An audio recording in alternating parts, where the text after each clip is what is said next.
ನಮಸ್ತೆ ಸ್ನೇಹಿತರೆ, ನಾನು ನಿಮ್ಮ ವಿಜಯ್ ಇನ್ಫೋಯಿಂದ ವಿಜಯ್ ಮಾತಾಡ್ತಾ ಇದ್ದೀನಿ. ಇವತ್ತಿನ ವಿಷಯ ಏನಪ್ಪ ಅಂದರೆ, ಕರ್ತವ್ಯ ಆ್ಯಪ್ನಲ್ಲಿ ಚೆಕ್ ಇನ್ನು ಚೆಕ್ಔಟು ಯಾರ್ಯಾರು ಪ್ರಾಬ್ಲಮ್ ಇದೆ ಅಂದರೆ, ಅದು ಏನೇ ಪ್ರಾಬ್ಲಮ್ ಇರಲಿ, ಸರ್ವರ್ ಪ್ರಾಬ್ಲಮ್ ಇರಲಿ, ಫೋಟೋ ಮಿಸ್ ಮ್ಯಾಚ್ ಇರಲಿ, ಅಥವಾ ಹ್ಯಾಪೇ ವರ್ಕ್ ಆಗದೆ ಇರಲಿ, ಅಥವಾ ಟೈಮ್ ಸ್ಲಾಟ್ ಸೆಟ್ ಆಗ್ತಿಲ್ಲ ಸರ್, ಅಟೆಂಡೆನ್ಸ್ ಹಾಕೋಕ್ಕಾಗ್ತಿಲ್ಲ, ಮತ್ತು ಎಲ್ಲ ಸಮಸ್ಯೆಗಳು ಟೋಟಲಿ ನೀವು ಚೆಕ್ ಇನ್ನು ಚೆಕ್ಔಟ್ ಆಗೋಕ್ಕಾಗ್ತಿಲ್ಲ. ಅದು ಏನೇ ಸಮಸ್ಯೆ ಇರಲಿ, ಸೊ ನೀವೊಂದು ದಾಖಲೀಕರಣ ಮಾಡಬೇಕು. ಏನು ಆನ್ಲೈನಲ್ಲಿ ನಾನು ಅಟ್ ಪ್ರೆಸೆಂಟ್ ಇವತ್ತು ಡ್ಯೂಟಿ ಮಾಡಿದ್ದೀನಿ, ಚೆಕ್ ಇನ್ನು ಚೆಕ್ಔಟ್ ಆಗೋಕ್ಕಾಗ್ತಿಲ್ಲ, ಯಾವುದೇ ನನ್ನ ರೀತಿ ಅಟೆಂಡೆನ್ಸ್ ಹಾಕೋಕ್ಕಾಗ್ತಿಲ್ಲ. ಸೊ ನಾನು ಯಾವ ರೀತಿ ನಾನು ದಾಖಲೀಕರಣ ಮಾಡಬೇಕು ಸರ್ ಈ ಸ್ಕೂಲಲ್ಲಿ, ನಾನು ಇವತ್ತು ಡ್ಯೂಟಿ ಮಾಡಿದ್ದೀನಿ ಅಂತ.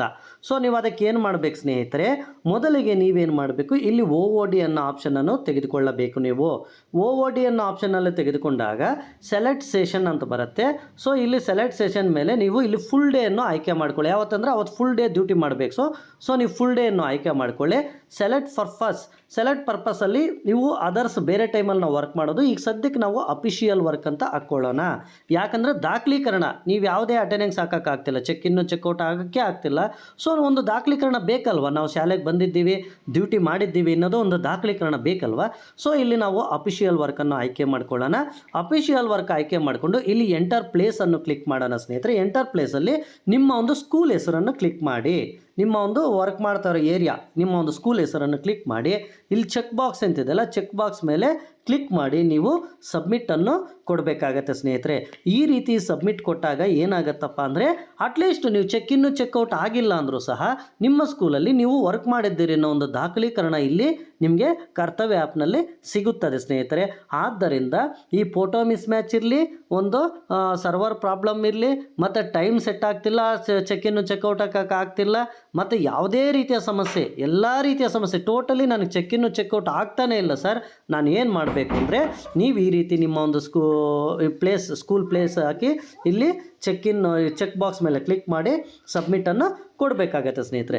ಈ ರೀತಿ ನೀವು ಪ್ರತಿಯೊಬ್ಬರೂ ಸಹ ನಿಮ್ಮ ಒಂದು ಶಾಲೆಯಲ್ಲಿ ಹೋದ ತಕ್ಷಣ ನೀವು ಈ ರೀತಿ ನಿಮ್ಮ ಒಂದು ಮಾಹಿತಿಯನ್ನು ನೀವು ದಾಖಲೀಕರಣ ಮಾಡಬೇಕಾಗತ್ತೆ. ಈ ರೀತಿ ದಾಖಲೀಕರಣ ಮಾಡಿದ ಮೇಲೆ ನಿಮ್ಮ ಒಂದು ಈ ಮಂತ್ ಇಲ್ಲಿ ಮಂತ್ ಪ್ರಕಾರ ನಿಮ್ಮದು ಆ ಒಂದು ಇಲ್ಲಿ ಮಂತ್ ಪ್ರಕಾರ ನೀವು ನಿಮ್ಮ ಮಾಹಿತಿಯನ್ನು ನೋಡ್ಕೋಬಹುದು. ನೋಡಿಕೊಂಡು ಇಲ್ಲಿ ಸಬ್ಮಿಟ್ ಕೊಟ್ಟ ಮೇಲೆ ಇಲ್ಲಿ ಪೆಚ್ ಬಾಕ್ಸ್ ಆಗುತ್ತೆ. ಇಲ್ಲಿ ಪ್ಲೇಸ್ ಹೆಸರು ಹಾಕಬೇಕು. ಫಾರ್ ಎಕ್ಸಾಂಪಲ್ ಯಾವುದೋ GHPS ಅಂತ ಹಾಕಿ GHPS ಅಂತ ನಿಮ್ಮ ಸ್ಕೂಲ್ ಹೆಸರನ್ನು ಹಾಕಬೇಕಾಗತ್ತೆ. ಮತ್ತು ಇಲ್ಲಿ ಚೆಕ್ ಬಾಕ್ಸು ಈ ಒಂದು ಚೆಕ್ ಬಾಕ್ಸ್ ಮೇಲೆ ಕ್ಲಿಕ್ ಮಾಡಬೇಕಾಗತ್ತೆ. ಅದು ಸ್ವಲ್ಪ ಚೆಕ್ ಬಾಕ್ಸ್ ಮೇಲೆ ಕ್ಲೀನಾಗಿ ಕ್ಲಿಕ್ ಮಾಡಿ ಚೆಕ್ ಮಾಡಿ ಅದು ಕ್ಲಿಕ್ ಆಗುತ್ತೆ. ನೀವಿಲ್ಲಿ ಸಬ್ಮಿಟನ್ನು ಕೊಡಬೇಕಾಗತ್ತೆ ಸ್ನೇಹಿತರೆ. ಸಬ್ಮಿಟ್ ಕೊಟ್ಟರೆ ಅದು ಏನಾಗುತ್ತೆ, ನಿಮ್ಮದು ದಾಖಲೀಕರಣ ಆಗುತ್ತೆ ಸ್ನೇಹಿತರೆ. OOD ಡೀಟೇಲ್ಸ್ ಸಬ್ಮಿಟೆಡ್ ಸಕ್ಸಸ್ಫುಲ್ಲಿ, ನಾವು you can mark your attendance ಅಂತ ಬರುತ್ತೆ ನೋಡಿ. ಅಟೆಂಡೆನ್ಸ್ ಆಯಿತು ಸ್ನೇಹಿತರೆ. ನೀವು ಈ ರೀತಿ ನಿಮ್ಮ ಒಂದು ಅಟೆಂಡೆನ್ಸು ಮಾರ್ಕ್ ಆಗಿದೆ. So location validation is progressive, accurately capture your attendance ಅಂತ ಬರುತ್ತೆ. ಕ್ಯಾಪ್ಚರ್ ಪೇಸ್ ಕೇಳುತ್ತೆ. ಸೊ ನೀವು ಕ್ಯಾಪ್ಚರ್ ಪೇಸನ್ನು ಕೊಡಬೇಕಾಗತ್ತೆ ಸ್ನೇಹಿತರೆ.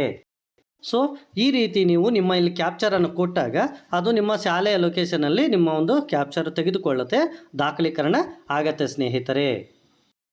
ಈ ರೀತಿ ನೀವು ನಿಮ್ಮ ಒಂದು ಶಾಲೆಗೆ ಬಂದಿದ್ದೀವಿ, ಡ್ಯೂಟಿ ಮಾಡಿದ್ದೀವಿ ಅನ್ನೋ ಒಂದು ದಾಖಲೀಕರಣ ಆಗುತ್ತೆ ಸ್ನೇಹಿತರೆ. ಆ ದಾಖಲೀಕರಣ ಸಲುವಾಗಿ ಈ ಒಂದು ಕೆಲಸವನ್ನು ಮಾಡಿ ಸ್ನೇಹಿತರೆ. ಈ ವಿಡಿಯೋ ಇಷ್ಟ ಆದರೆ ಲೈಕ್ ಮಾಡಿ, ಶೇರ್ ಮಾಡಿ, ಕಾಮೆಂಟ್ ಮಾಡಿ ಹಾಗೂ ಸಬ್ಸ್ಕ್ರೈಬ್ ಮಾಡ್ಕೊಳ್ಳಿ. ಥ್ಯಾಂಕ್ ಯು ಸ್ನೇಹಿತರೆ.